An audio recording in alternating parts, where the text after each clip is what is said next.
Sa patuloy at mas pinaigting na kampanya ng kapulisan laban sa iligal na sugal, 7 katao kinasuhan sa bayan ng Lawak. Ang detalye ating alamin sa ulat ni Police Staff Sergeant Abigail Sumikyab. Timbog sa anti-illegal gambling operation sa pangunguna ni Police Captain Res Jerome Cachin, ang 7 katao na huli sa aktong nagsusugal, binubuo ng 4 na kababaihan at 3 kalalakihan sa barangay Anis ng bayang ito.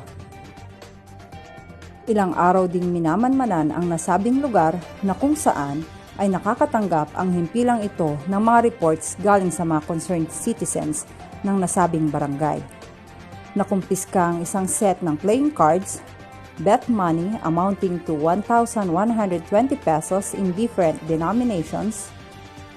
Naisampa ang kasong violation of PD 1602 at kasalukuyan nilang inaayos ang kanilang piyansa para sa kanilang pansamantalang kalayaan.